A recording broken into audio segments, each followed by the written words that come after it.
welcome to Minerva Workshop, and it's a pleasure to introduce to you Professor Margit Cohen from Faculty of Law at Hebrew University of Jerusalem.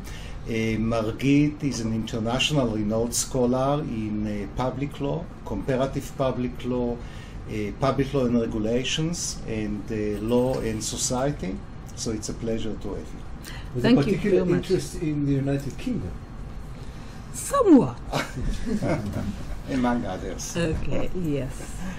Thank you very much for inviting me. It's a real pleasure. I'm at the moment, I'm still writing a book on the executive branch, so this has a lot. This has a link because some of the work I'm doing is on emergency law. So I will explain what I mean with fuzziness, etc. I apologize for those who must have heard some of it before. Let's just begin. Okay. This is President Trump's proclamation on the declaration of a national emergency considering the border between the United States and Mexico. What I'll be interested in, which seems a bit, maybe not the most important issue, is the authority. So I would like you to just peek at the various statutes President Trump cites as his source of authority, but especially to look at the words vested in me by the Constitution and the laws of the United States. Now, this has become the constant source of authority cited in anything presidents have been doing for decades to support their action, unilateral action, even if there are no statutes that authorize the action. So I won't dwell very long on this because it's a bit depressing and it sort of reminds us of all kinds of other wars. So I'll say what I'm doing and what I'm not doing today. The issue of emergency laws is a reflection of the general question about the nature and powers of the executive branch. So what I'll be doing today, it'll have 3, possibly 4, I doubt it, parts. One is I'll present very shortly my theory or model of the executive, and then I will apply it to emergency law. My book addresses both the United Kingdom and the United States, but I won't have time, so I'm just going to focus on examples from the United States. I will then, that'll be the third part, promote some explanation for the existence of this fuzziness, still to be discussed. If there's time, and I said I doubt it, I will talk about the role of courts as checks on executives, but I really doubt it. How long do I have? Much time? Like 40 minutes? I would say about 50 minutes. Okay, fine. We'll see. Yeah. Okay. And now, before I begin, I will just mention that there are several aspects of scholarship in emergency law. One is the very important question of what constitutes an emergency. We could discuss whether building the wall, the issue of building the wall was not the problem. You may know about that because Congress refused to fund the president. We'll see some evidence for that later. So in order to sort of bypass the Congress, declaration of emergency was declared, and then there was some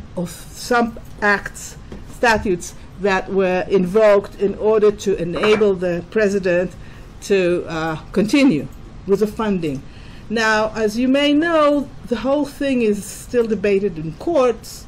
For the recent decision, the Supreme Court's recent decision from July 2019 to take away the stay that was set by a lower court means that the President Trump can continue building and funding and building the wall. So that's the first question I'm looking at. The second is the culture of emergency, where everything is emergency. Again, I'm not discussing this. The third is this debate between two models. Do we prefer the adoption of embedding emergency powers explicitly in law or in the Constitution, or to leave the whole issue to be extra legal? Again, a very important issue, but I'm not talking about it at all.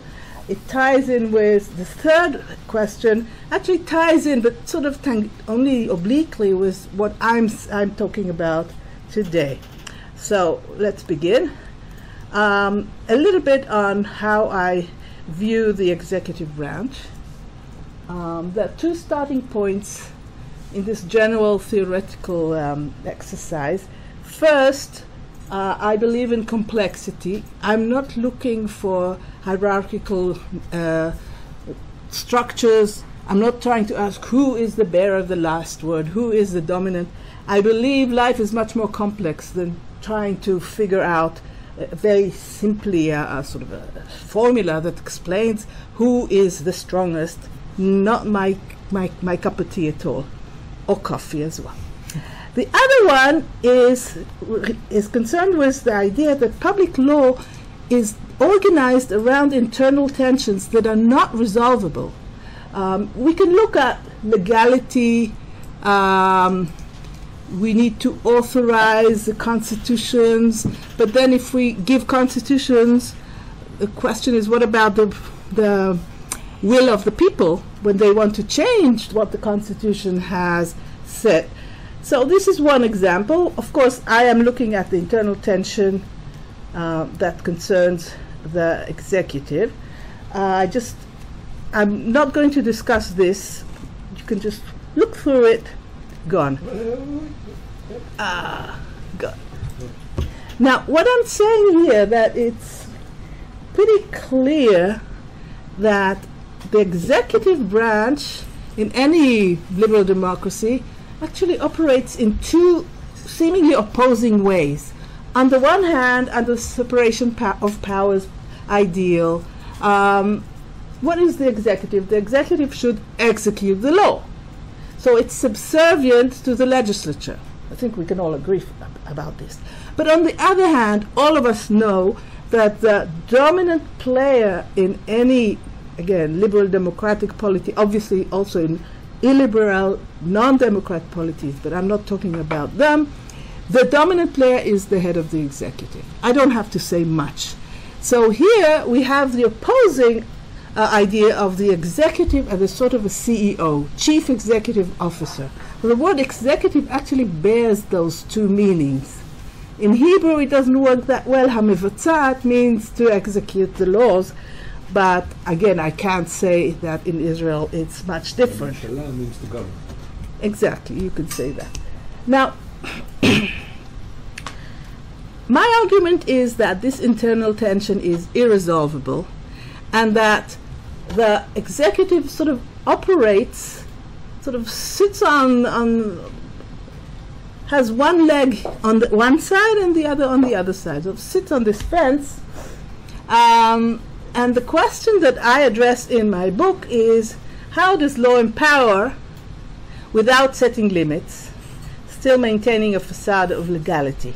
Because what I'm saying is, if the executive, A, has to execute laws, on the other hand, the executive should be dominant.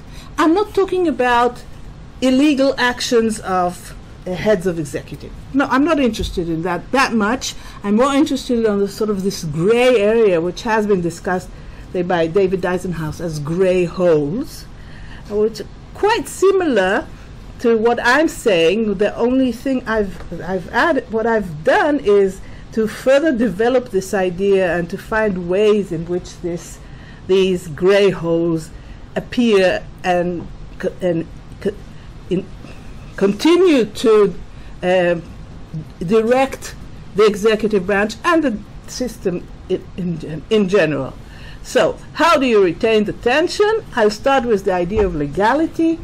Legality means, just take any rule of law principle, that first of all, that there is a statute, that it is clear, that it is accessible, that it allows us people to plan out ahead, and that different ways of checking exist, accountability and review, because you rely on the statute, and then you see whether the executive body has acted legally or illegally. That's the idea of legality.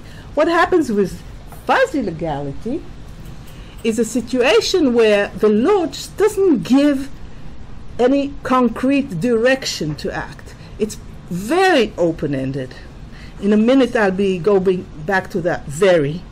So it does carry this imprimatur of legality. It's a statute, it's been enacted, or it's based on a constitution that was duly made and adopted.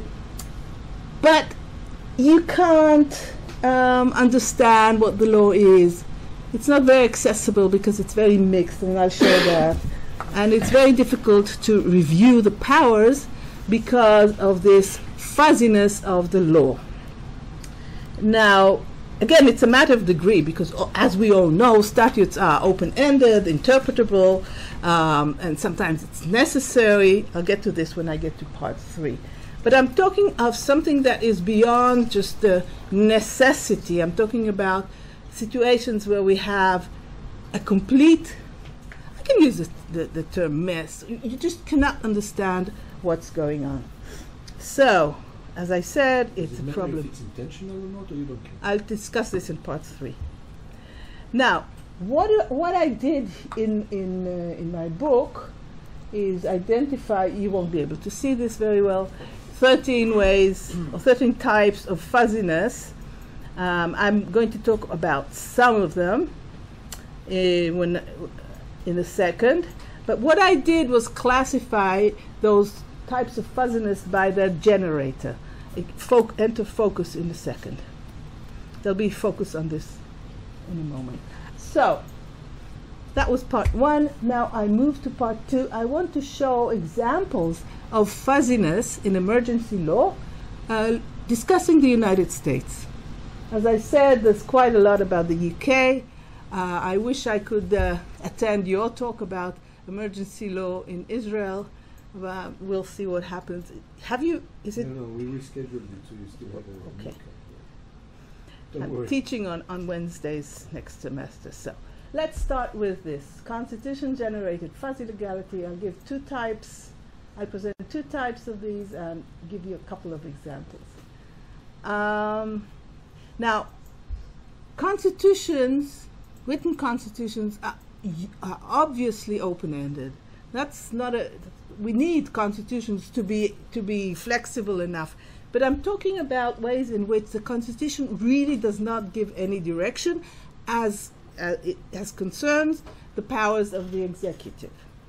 So let's go to the United States Constitution, surely known by all. There are 3 sources in the text that have sort of led to endless debates and discussions about what is the executive exactly, okay? The first is the vesting clause. The executive power shall be vested in a president. The thing is that when compared to Articles 1 and Article 3, both have vesting clauses that have a closed list of powers. What Congress can do and what the courts can do is a closed list. Not here. This is an open-ended clause which has led not only commentators but also presidents to say, well, we can do whatever we want as long as we are not prohibited to do so. So this is one.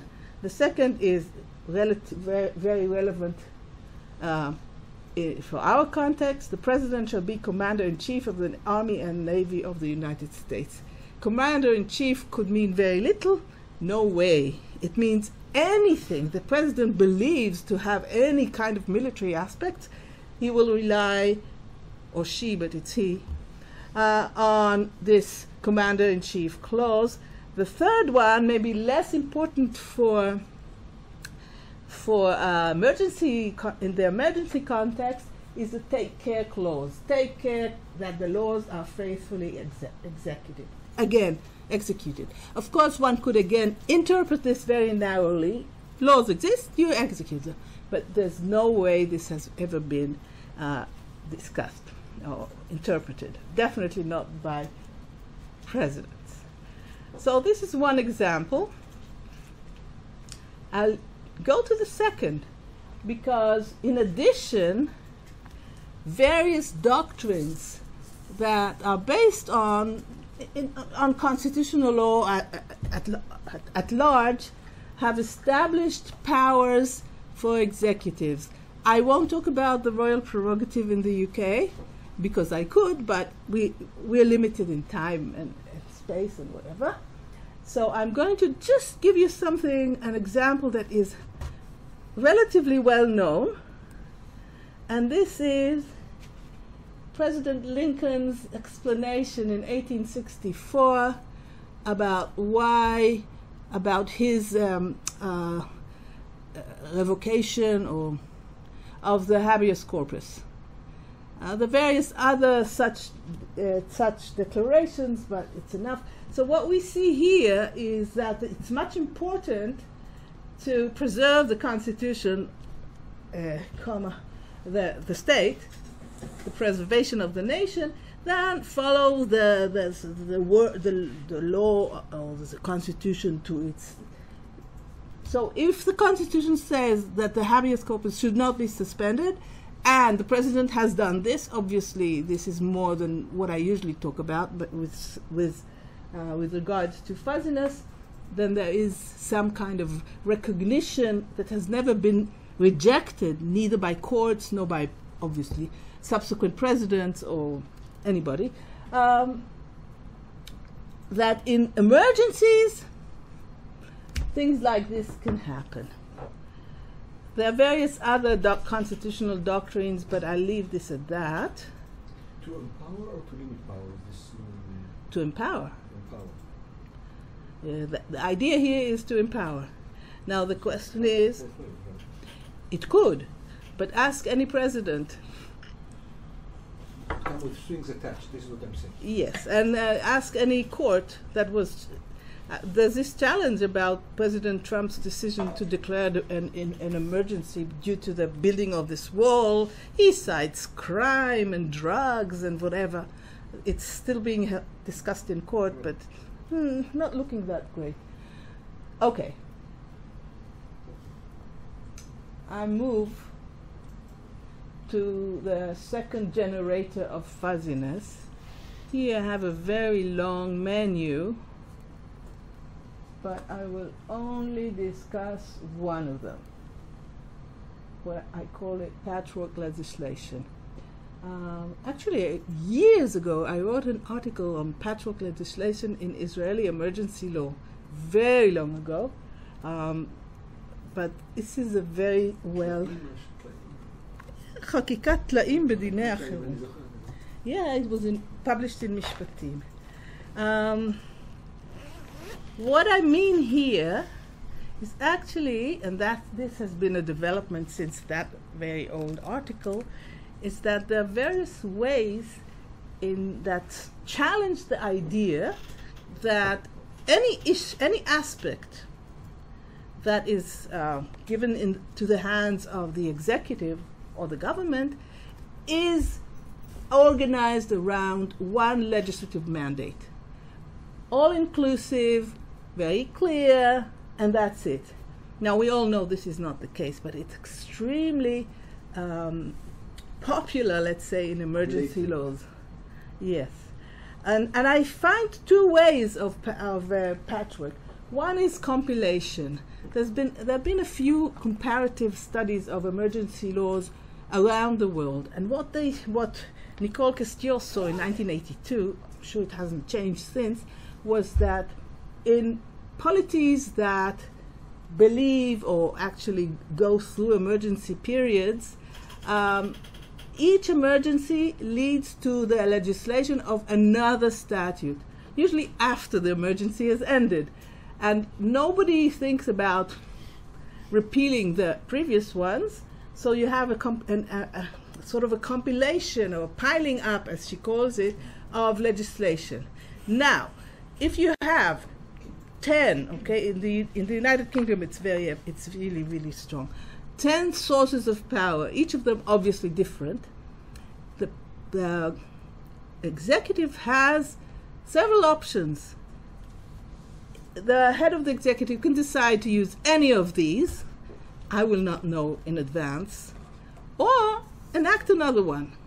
So this is this kind of fuzziness that is not part of the text, but it's part of this pattern of patchworking. So this is one aspect. The second is even more evident in law in general, but indeed also in this context, and this is what I call dispersion, where you have a field, emergency, and you can't find one statute. It's all dispersed in various statutes and sources, so you have to be a real expert, or pay a real expert, or pay somebody who thinks he's an expert, whatever, to try and collect them. Now, I've done my best to collect the statutes in the two case studies I'm looking at. One is emergency law, and the other is air pollution in the UK and the United States. But I'm going to look only at emergency law and in the United States. Now, let's just, before we do that, look, for example, at a different executive order made again by our favorite president at the moment, and look at the number of statutes he cites, including, of course, the Constitution and the law of the United States. His legal advisors, I don't think he knows. Okay, but he may blame his legal advisors if something goes wrong, but that doesn't sort of get him out of it. So, right, but I went beyond this. Now, you could say, possibly in the United States, it's not that much of a problem because we have the U.S. Code, right? The U.S. Code is supposed to, at least in federal law, it's supposed to collect all of the statutes organized by topic, and that should really help us understand what are the laws in any given area. Now, this is not really the situation. Of course, you may go to Title 50, which is about national security. Yes, you will. But you will have to go, in addition, to Title 18. That's criminal law, but it has a chapter on anti-terrorism laws. You'll have to go to Title 10 on the armed forces. It's referred to in the Declaration of Emergency. And Title 6, domestic security. But this is only the first step if you really want to understand what's going on. Now, there are also hundreds and hundreds of proclamations and executive orders. Some of them are collected as notes in the USC. So the editors of the United States Code do some work, but they don't cite all of them. More interesting, perhaps, are provisions that are not included at the USC at all. So you cannot find them there. I'll give you two examples. Both are what they're called policy riders in appropriations acts. Annual Appropriations Act, usually, as we know, we have a very similar situation in Israel as far as what do you do with your budget act. But serially and constantly there will be some riders that actually do either directly or indirectly have an effect on policy. So let's just look at Section 231 of the 2019 Appropriations Act. This is one of the ways Congress declared that no federal funding would be given to the building of the United States-Mexico wall. None of the funds made available by this act or prior acts are available for the construction of pedestrian fencing. And this is the geographical description. It pretty much fits with the way the wall is being built and supposed to be built. Okay? So this is not an exception. Here's another one from the same Appropriations Act. None of the funds appropriated, etc., will be made available to any foreign government which provides lethal military equipment in a country, the government, blah, blah, etc., etc., etc. So, of course, it's just about not funding. But as we know, in the absence of funding, very little can be done. So these provisions, you will never find them in the United States Code. They're supposed to be temporary, but I've seen some provisions recurring, say, for 17 years, more in the context of air pollution, where Congress continuously prohibits funding for certain programs that are supposed to assist the reduction of air pollution.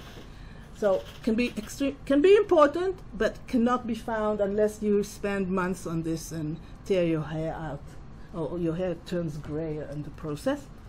Okay, so these are examples for statute generated fuzziness. There's quite a few more. We could discuss them if you're interested and if we have time. I now move to executive generated fuzzy legality. The idea here is that under an existing structure, executives can do things that actually fuzzy up the legislation even further. The easiest one to discuss is when a statute is not applied at all. Okay, it can be, I call it pastiche law, but it can turn to be dead letter. It's there. It's in the rule books. If you are a very serious student, you get all the statutes, you understand, but you must know what is done and how much is this statute applied in reality.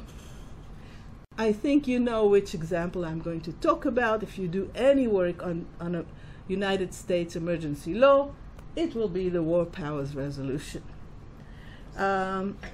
Enacted in 1973 over President Nixon's veto, what this statute requires is that prior, emphasis on prior to sending or introducing armed forces into hostilities, the president must notify or consult with Congress. Congress has the power to say no, and the president has 60 days. After 60 days, if Congress doesn't approve, he should stop. There's an exception there. It's pretty narrow in cases where there's unavoidable military necessity, the problem of safety of the United States force. It can be extended for 30 more additional days. Now, this is definitely not a fuzzy statute. It was the intent here was to really cabin the president in his so-called unilateral powers to send forces abroad, which the president serially did, arguing that the Constitution, being the commander-in-chief, etc., authorized them to do so. I think, Margit, it's only above a certain number of soldiers and scope of military power, right? It doesn't cover very limited type of there's a definition of what is a hostility, exactly, etc. Still, it's supposed to be of course, it's open to interpretation. As I said, there's no text that matters much that will be sort of unless setting age or limits or something like that. So I assume some of you know this statute really on inception became dead letter just immediately after, because no president has ever followed this process. When there are notifications, yes, there are some. They are done A, after they're sending out the troops, and B, the presidents are only ready to say they act in consistency with the War Powers Resolution. They don't follow the War Powers Resolution. And things have become a bit more problematic, let's say, in recent times, where we have our favorite president of the day, twitting around. And listen, this is just the first one. The second one is what I mean. But you know, he is saying we'll be, if any Iranian does A, B, and C, they'll be hit very fast and very hard. Right? But look at the next one. These media posts will serve as notification to the United States Congress that should Iran strike, the United States will quickly and fully strike back. And we can see somebody has something to say like, your media posts serve as notification to the world that you are this desperate dictator, etc. Never mind. But what's important here to see that we have the War Powers Resolution duly enacted by both houses of Congress, never applied. Right. Now I want to get to part 3. And this is a question that was raised in a previous presentation, a previous conference. Why? Okay, how can we explain fuzziness? Why does it emerge? What are the politics of fuzziness? Now, I think all of us have some intuitions about why, but what I've been trying to do, and this is one chapter 8 of my book, 9, try and classify those factors and try and discuss them, and I show a few examples. So, first let's begin with the classic accounts.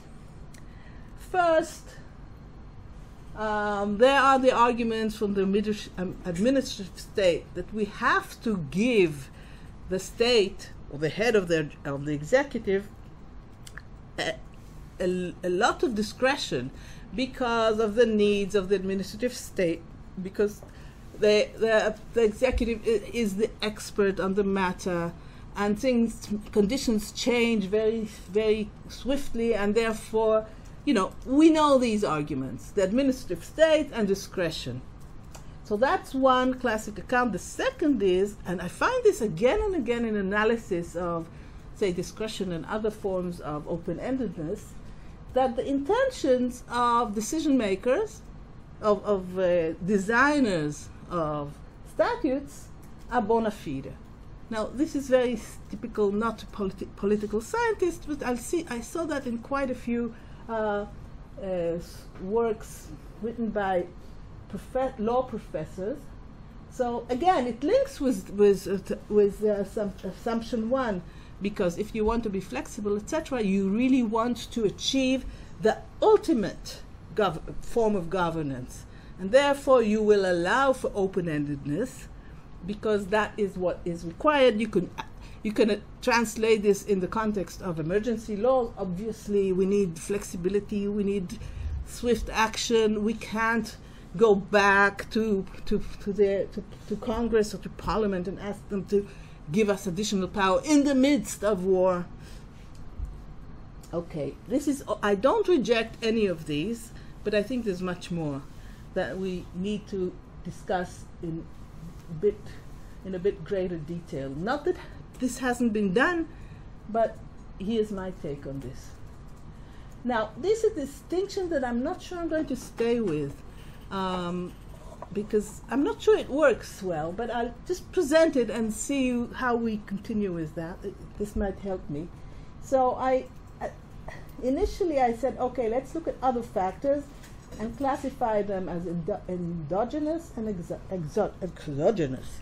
Now, what I'm talking about endogenous factors, I'm talking about things or aspects that are directly linked with the nature of law or of politics within those spheres that engender fuzziness. It'll be a bit clear when I go to the exogenous ones, but let's just stick with these.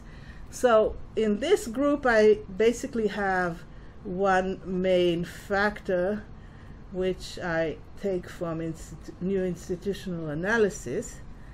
And this is really more about not the nature of law, but the nature of politics and governance. So the idea here is that institutions, and they are very broadly defined, tend to remain rather than change. over time. It's just, now the explanations may lead me to say, okay, these explanations are political, therefore it's exogenous, but let me set this aside for the moment. So if it's, the change is costly, it's uncertain, you don't know what you will get, better to follow the famous adage, if it ain't broke, don't fix it. And just continue. So if we have a culture of fuzziness, it's very much easier to just continue with it than try to reform it. See the War Powers Resolution, the fate of that statute. Okay. Now, much more developed is my discussion on exogenous factors, and I have 4. I'll discuss 3. How much time do I have? About 17 minutes. 7. Yeah. I start speaking Hopefully. slowly. No, we have no question, don't worry about it. I'm not worried. Okay, so here are 4. I'm going to leave marginalization out because it doesn't really link with emergency law, but I might be able to You have discuss something it. you talk about now? Hmm? You have 17 minutes? I can talk, but I want to talk about judicial review. Okay. Okay, let's start with power accumulations because this is obvious. We can understand that executives prefer fuzziness, obviously, because this enables them to do their job or do whatever they want without too much of a constraint, too many constraints. Easy enough. I don't want to interrupt because we'll have question and answer, but if it was up to me, I'd rather be a German executive and just list everything rather than have fuzziness. Okay. If you really want to list everything, you can either follow, you can either follow Loi constitutionnelle numéro 1 of Vichy's. Yes, it's one law, and it says the president can do whatever he wants. No. Yeah. So it's very organized. 2, any attempt to list and to provide a closed list is bound to fail because new issues arise. For example, again, I'm going back to the French Constitution, there are various areas in which the legislature can legislate. In others, the legislature is not allowed to legislate it. But this was done in 1958. So, take atomic energy. According to the Constitution, the legislation cannot make any laws on atomic energy because it's not in the list. Obviously it does, but that's... I can say I understand constitutional limits, but I'm saying all other things being equal, and I'm the legislature. Again, I don't want to cut in, but I think it's important just to understand your mind frame. To the extent that there's fuzziness, there's also a potential of disagreement. Others may say this doesn't include it. And if I want to make sure that everybody knows that I have this power, well, I'm just saying, from my perspective, and I have a power to legislate, and I have the coalition, and everything's fine. I will legislate. Yes, but at the moment, we want to look at this from, I think, 2 points of view. One is that if you have the support of Parliament, you may be able to legislate to a great extent, but I think that in the long run, not that executives think this kind of thoughts, in the long run, something that is open-ended, very open-ended, is much more promising than a detailed list. Now, here's a second link. Of course, if presidents know that they will be subject to a lot of criticism, then they may say, okay, so let's be much more detailed. So the criticism is limited. This is my part 4. And 2, what was 2? That was a 2. It's somewhere around. there could be some pushback from other agencies or other things saying, okay, but we got Yeah, we'll discuss this. later on. Okay. In general, if you have an authority to act without too many constraints, you're happier to do that. So this is the way executives will, once they have direct influence on legislatures. When do legislatures agree to fuzziness? One is under this group of factors, I think it would be better to discuss legislature in a second, because we'll look at disagreement in a second. Okay, disagreement. Now I'm talking about two types of disagreement here. One, disagreement during the design stage. Now, going back to the United States Constitution, we've seen such a lot of stuff. It's in my detailed chapter, but I don't have it here, about how the founding fathers thought and decided to give the president X and Y powers, and all of this was done under some kind of agreed intent. Now, the history of the history of the thought, let's start with that. The philosophical beliefs of the founding fathers were really, we know that there were two big factions about whether the president should be almost a king and do whatever he or she wants, and the Republicans who believe the president should be much more cabined. So there was disagreement there, but the disagreement was so strong that the whole issue of the powers of the president was not at all decided by the convention. It was pushed into 3 committees. And the last committee, the Committee of Unfinished Business, is actually the committee that wrote what we now see as a list in Article 2. What the convention did, talked forever about the election of the president. That was extremely important. There was not enough time to discuss all the other lesser important issues, such as what are the powers of the president. So disagreement can actually lead, and we know that from enough debate about Israel's basic laws, can lead to huffing up the issue, right? So this is one example. The second one is going back, let's say, to the War Powers Resolution. Obviously, there was disagreement there between Congress and the president, Nixon, Ford, and all the other subsequent presidents. So when you have this, you get dynamics in which fuzziness emerges much more than focusing on explaining or sort of clearing up the open-ended aspects of any arrangement. Okay. External pressure, what I'm discussing here is several types of pressure that press for the enactment of an arrangement. Let's start with external, that is transnational. It's more evident in air pollution law, but this can also be discussed here.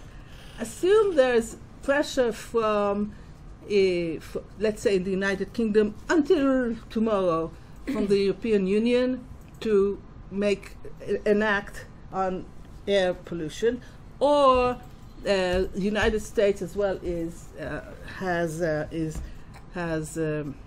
signatory and has ratified several international conventions that refer to emergency powers. So there is some pressure to enact, but there's, again, it also links with disagreement when the government has to do it, but doesn't really, or the legislature has to do it, but doesn't really mean to apply this provision. So this is one. Two, there can be domestic pressure, public opinion. We got to do something about A.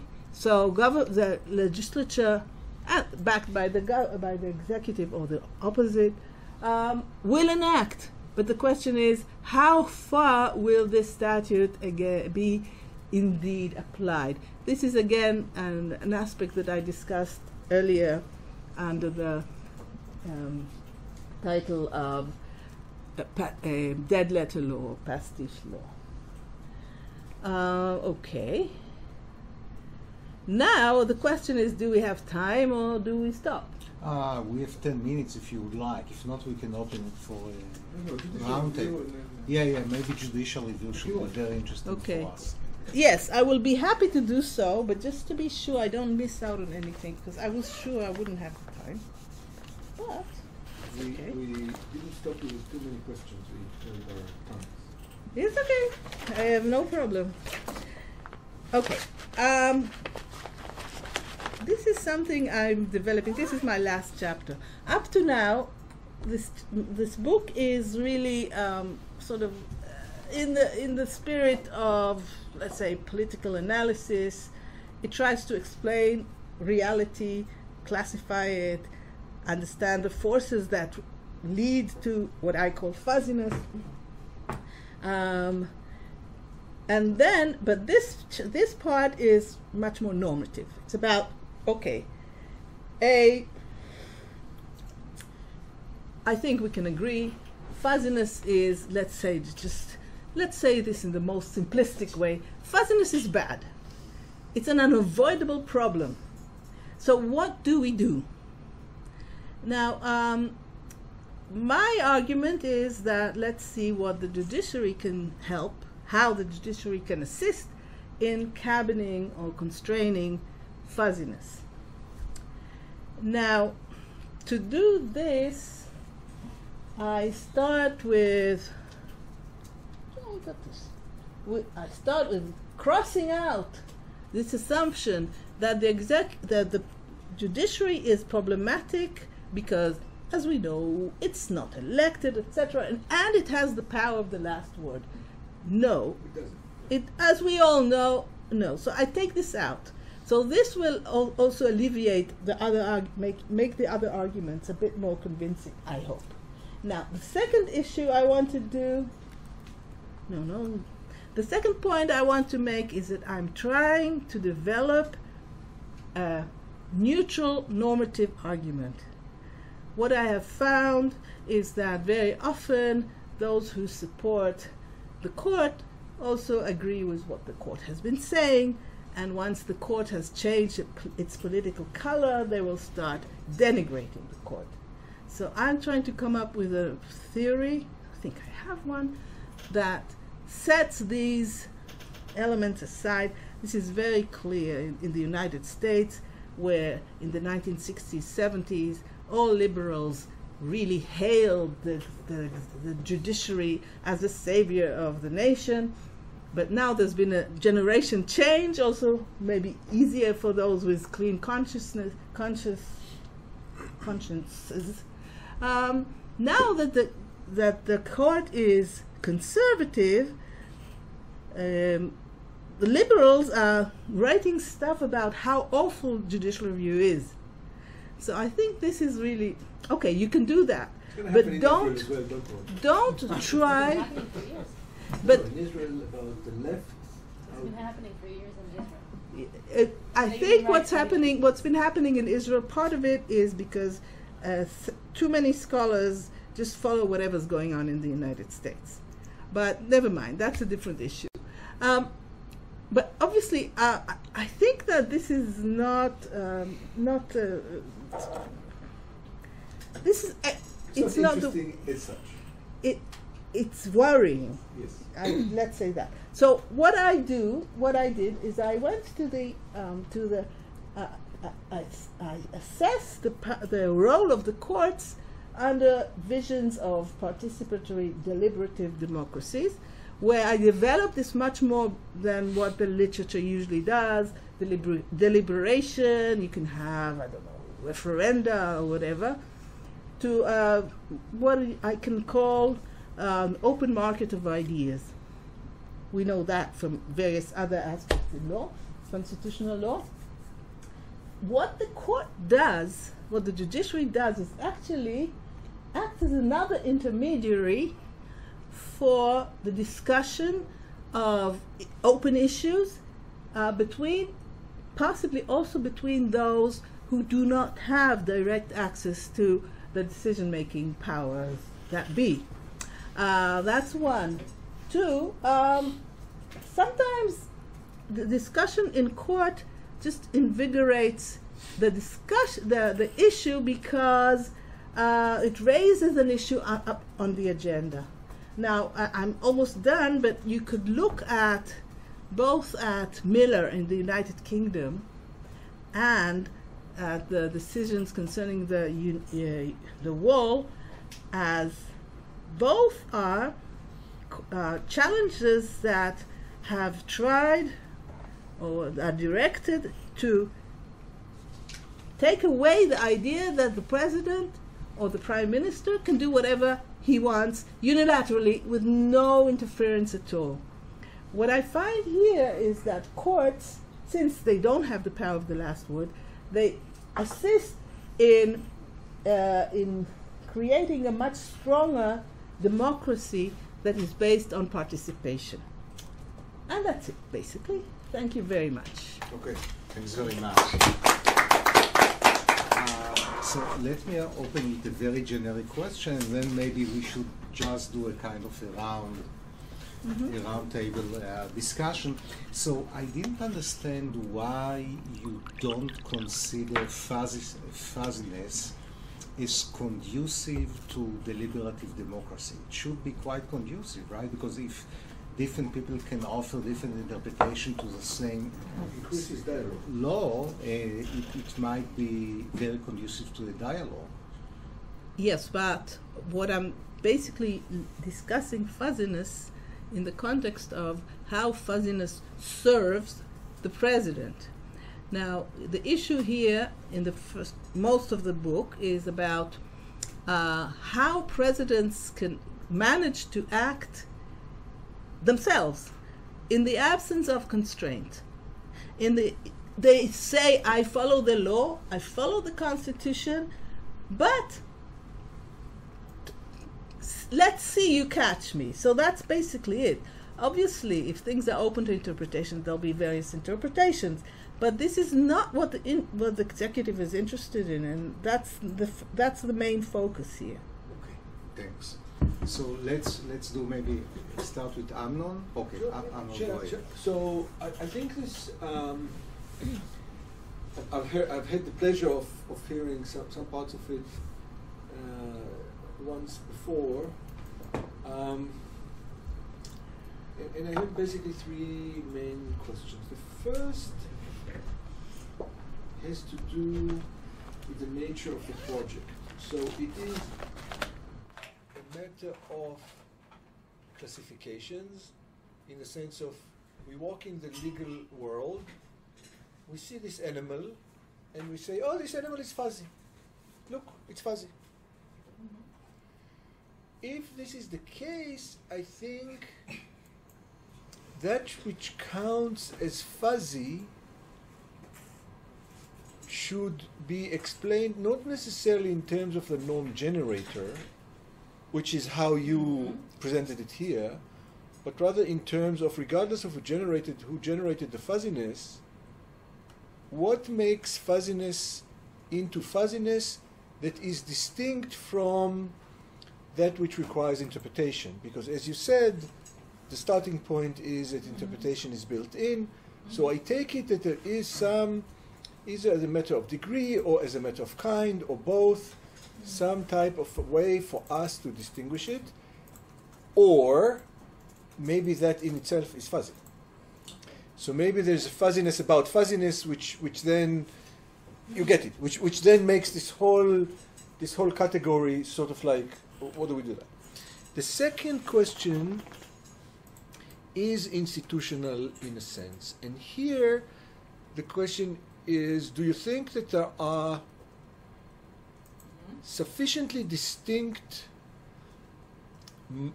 modus operandi or justification? So it's either the practice or the justification or the right that distinguishes the branches of government, not necessarily by the Constitution. So I can understand why, you can say there's something unique about the Constitution.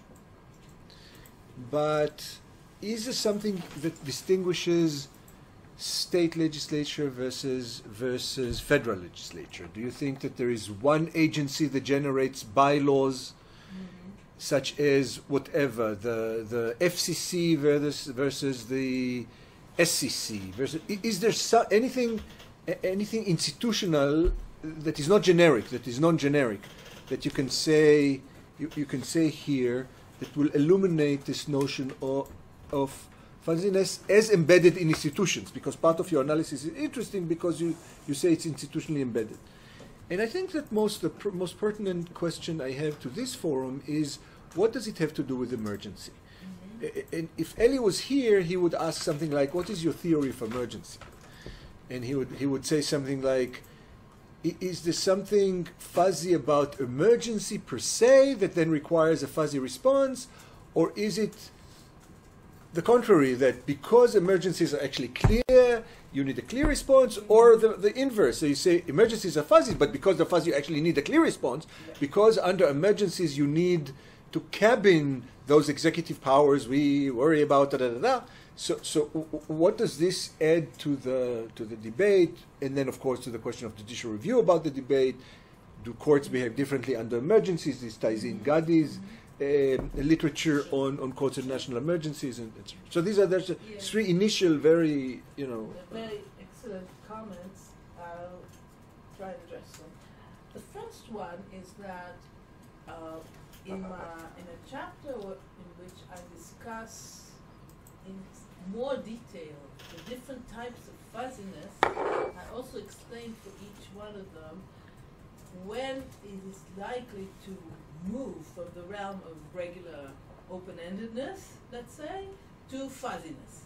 Now, obviously, as every distinction is, there's no clear-cut difference, but I do address this for each and every one of them.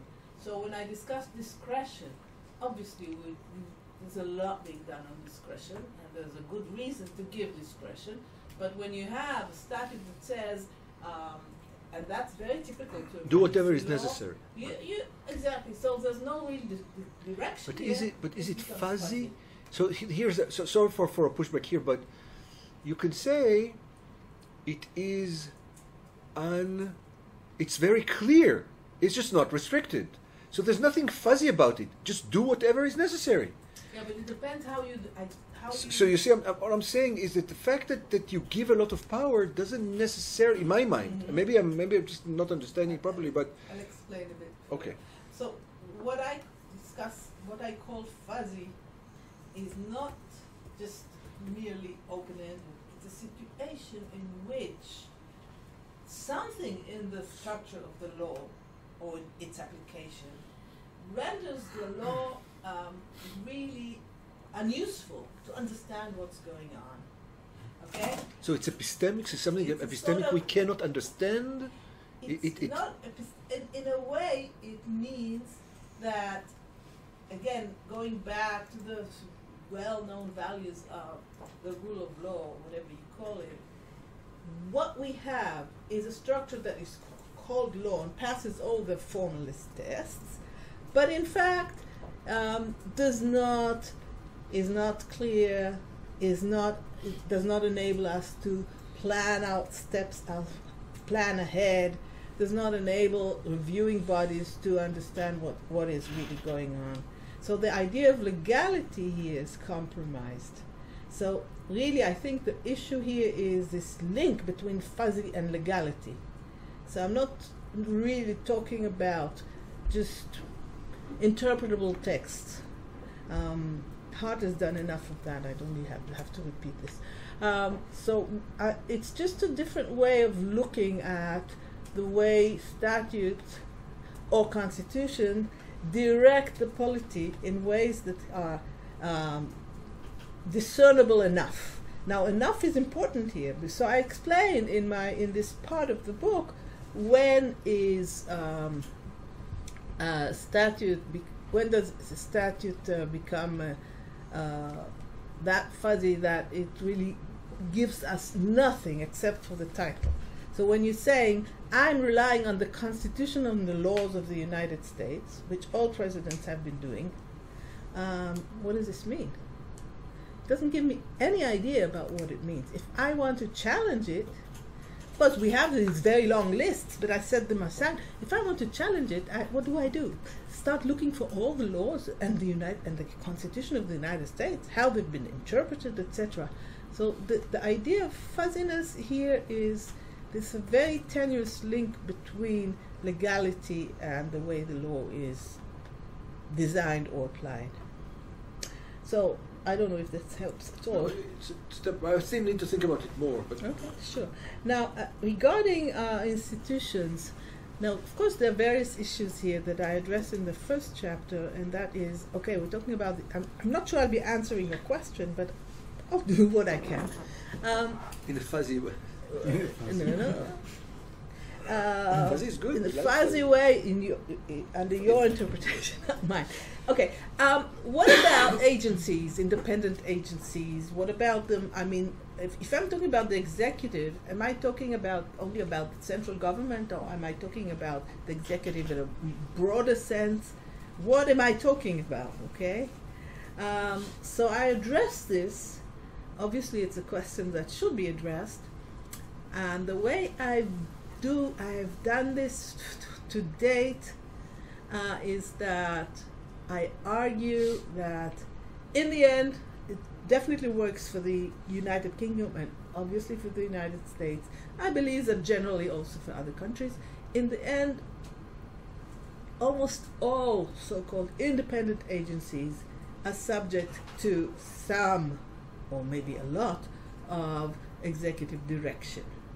Okay, you have some really, really rare examples, central banks, and central banks, and central banks again. Maybe the prosecution. Maybe.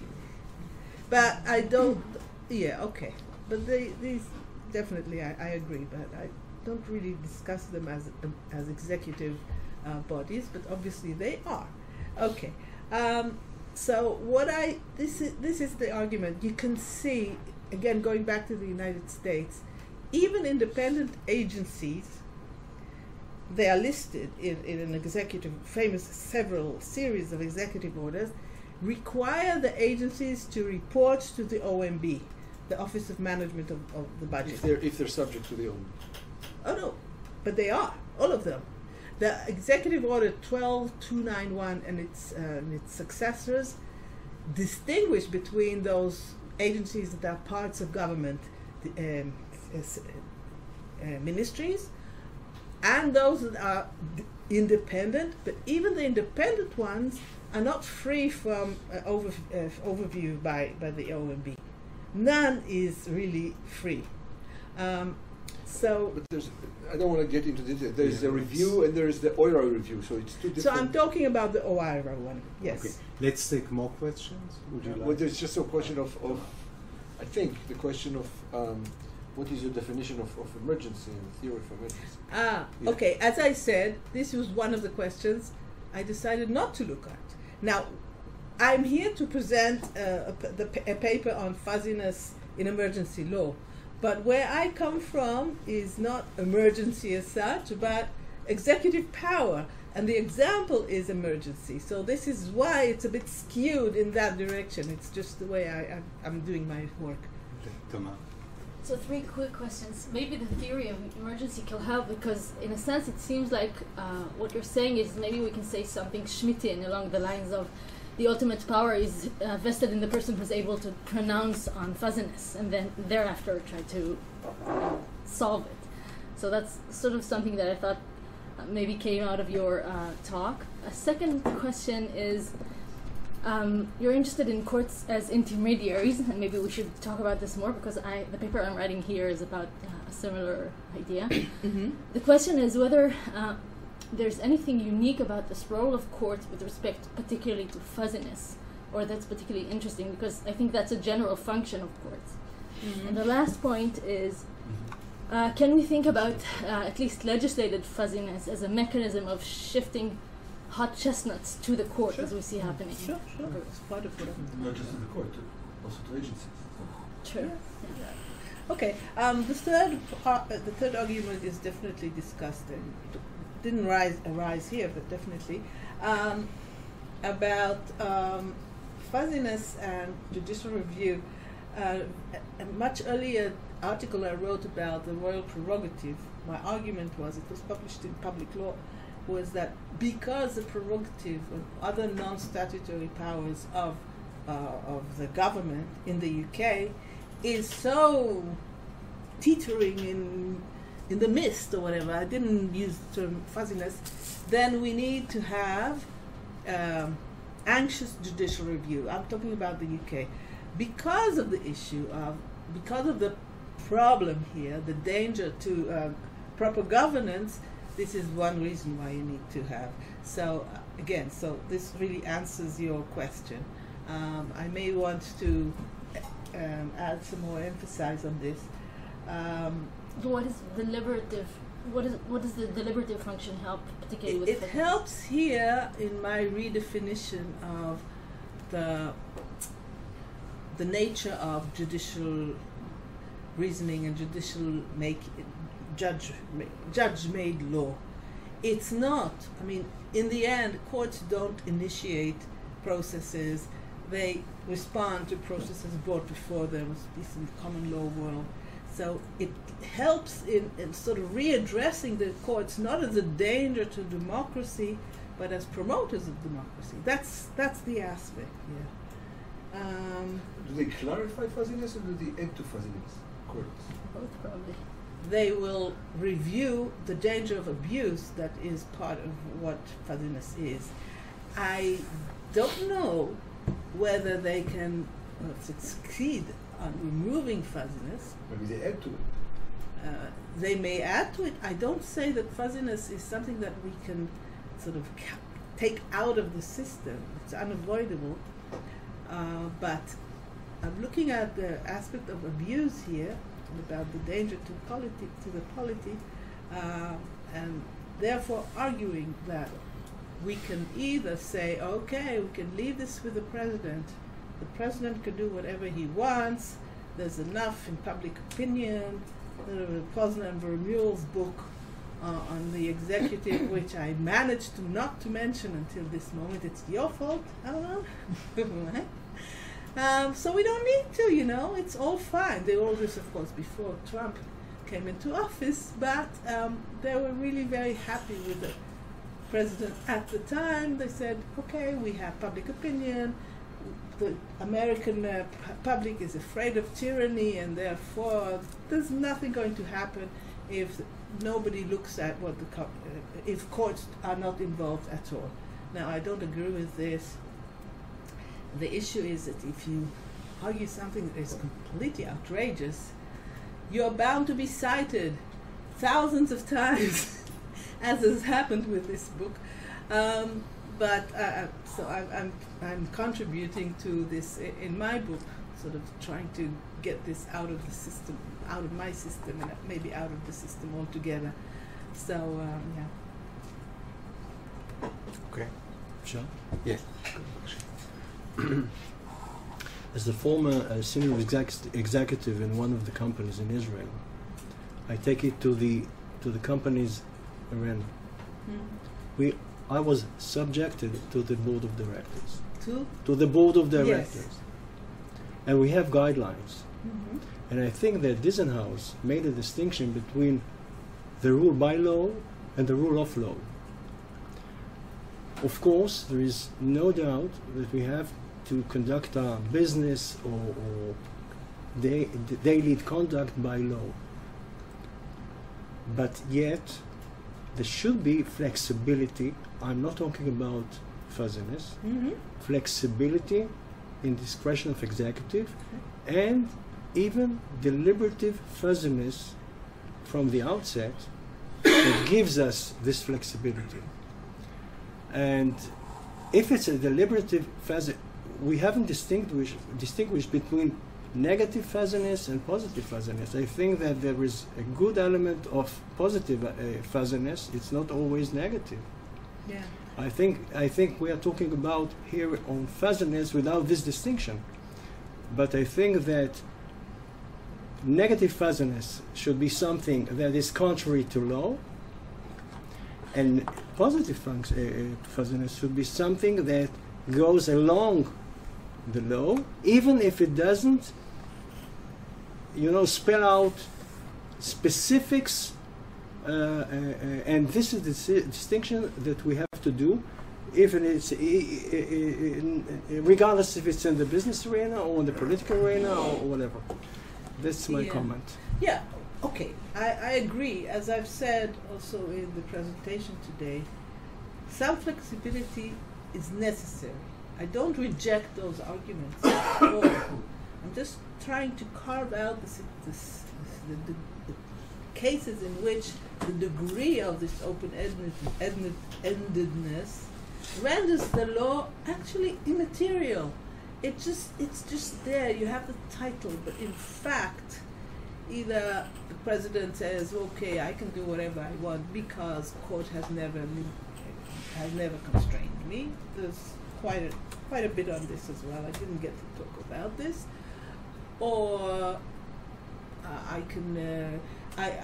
Yes, there's a statute, but I do not apply it. Now, I still distinguish this from acting contrary to law.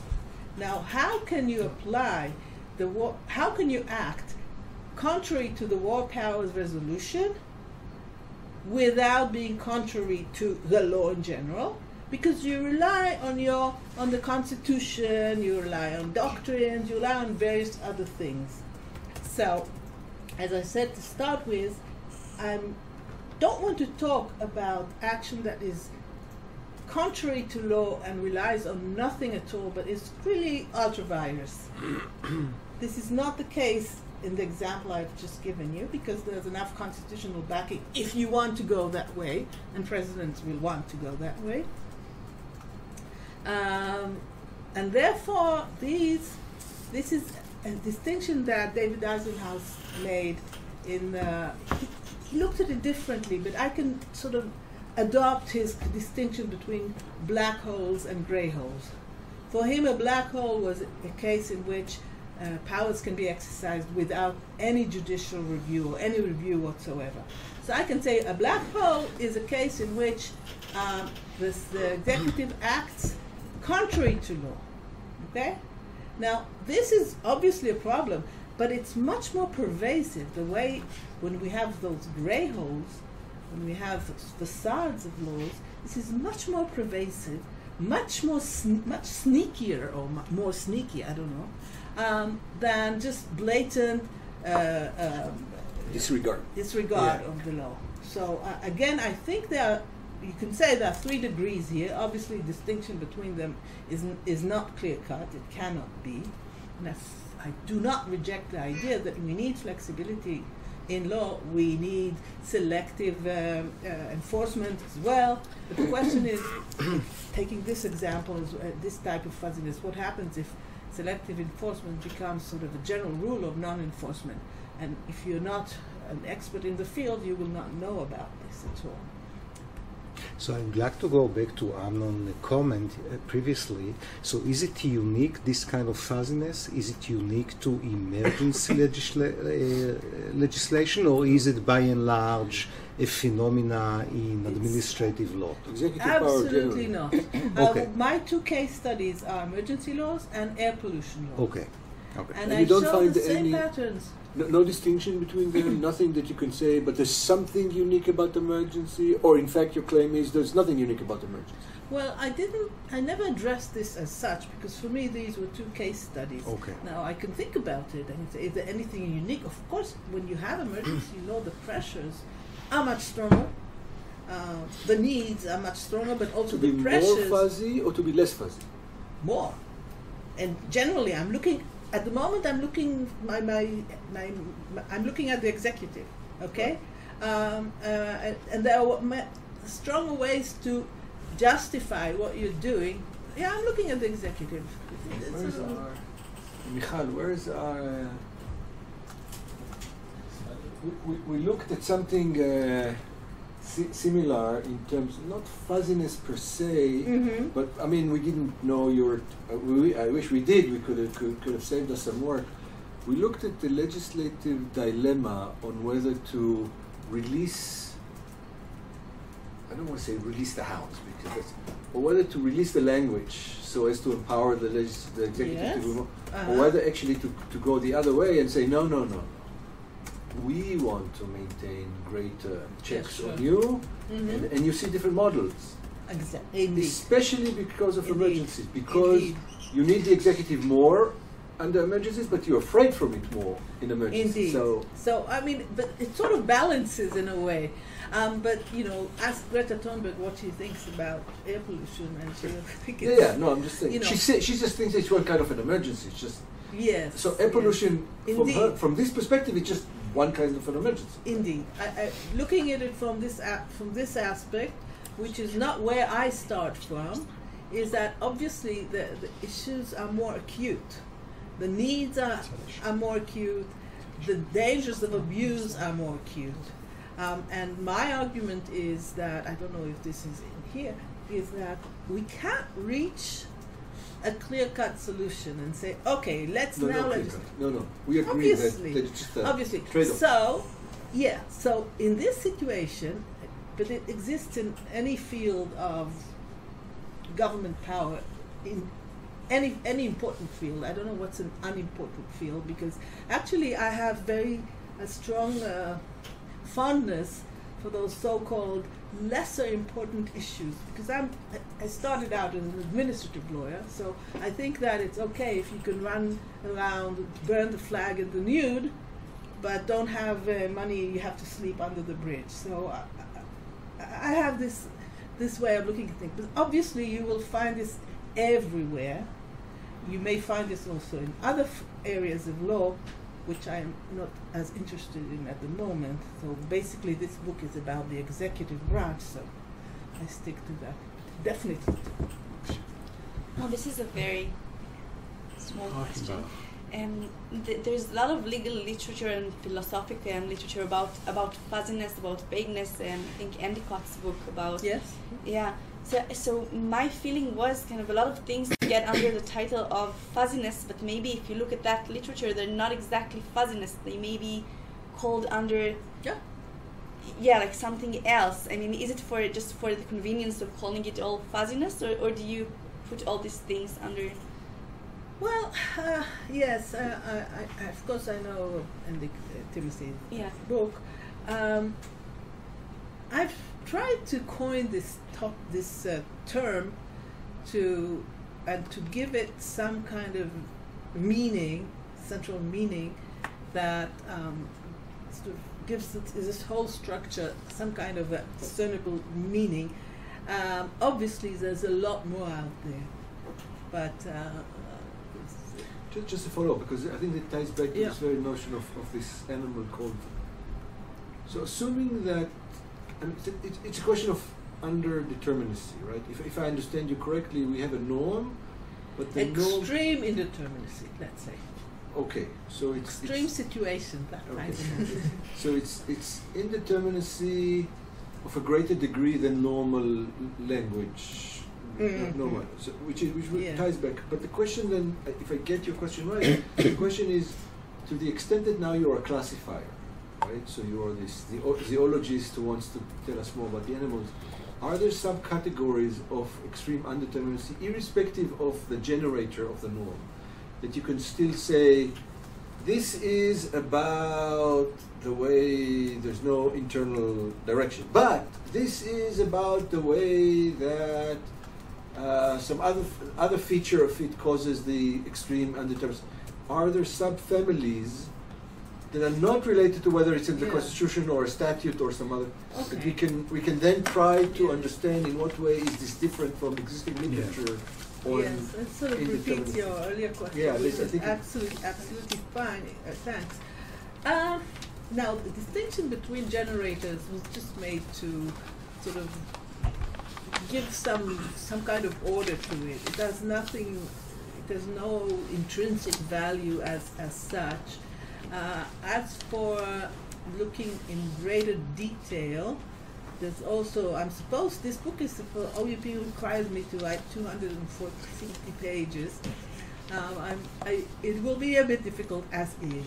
So I decided to just, and again, I have basically 4 case studies here. And so there's a limit to the degree of detail I could do, but obviously this is a very good direction to take. maybe after I get this book done and I still feel like writing about it. That issue. Yes, thanks. Small question. Yeah, just a small question. I was wondering, I'm trying to think about how fuzziness affects the balance between the three branches of government and the separation of powers. And I can see how fuzziness would benefit both the executive branch and the judicial branch. Because the judicial branch, sometimes it would give them maybe more power of interpretation, or like Tamar said, they have to throw the, how did you call it? Throwing the hot chestnuts at the courts. Yeah. And they need the court more. They're more reliant on the court. And the executive branch, of course, can sometimes benefit from it, assuming that they want more power because there are less limits on their power. What I have a tougher time understanding is how this could benefit the legislative branch. This seems to me to be the branch that necessarily loses in the battle between the three branches. And I was just wondering whether this is indeed, the case. Does it necessarily weaken the legislative branch? Let me just first discuss the judiciary. Because we're talking about executive powers, and now it's a good opportunity to discuss emergency law as a good example for this. These are topics that the judiciary really refrains from deciding upon. But if you're looking at the United States, sort of mundane issues of administrative law will usually not be reviewed by the courts at all, sort of unless there's a very strong element of constitutional rights are breached, etc. So, and therefore the starting point here is that courts do not do enough job to cabin the executive. Do not do enough. So when they see an issue that is either just, straightforward, even in Israel, if it's relatively reasonable, then the court will not intervene. It doesn't really matter if the executive used Section 32 of the. They don't intervene much, but they use these cases, to create rules and doctrines that allow intervention and theoretically, at least, expand their own powers. Very. It's not as far as the way I see it is that it's not that. This is not really the case, even in Israel. But I will return to the United States. But even in Israel, if you're looking at policy, court doesn't intervene that much.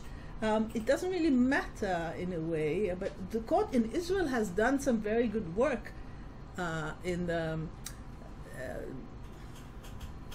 כלל ההסדרים הראשוניים, arguing they're arguing that certain issues cannot be done or decided upon. Then it unraveled it. And of course it had no real impact, okay, but it tried.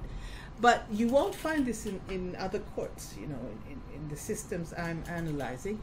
And I think that that's as far as the judicial branch. The judicial branch actually needs more has to be a bit more energetic, not less.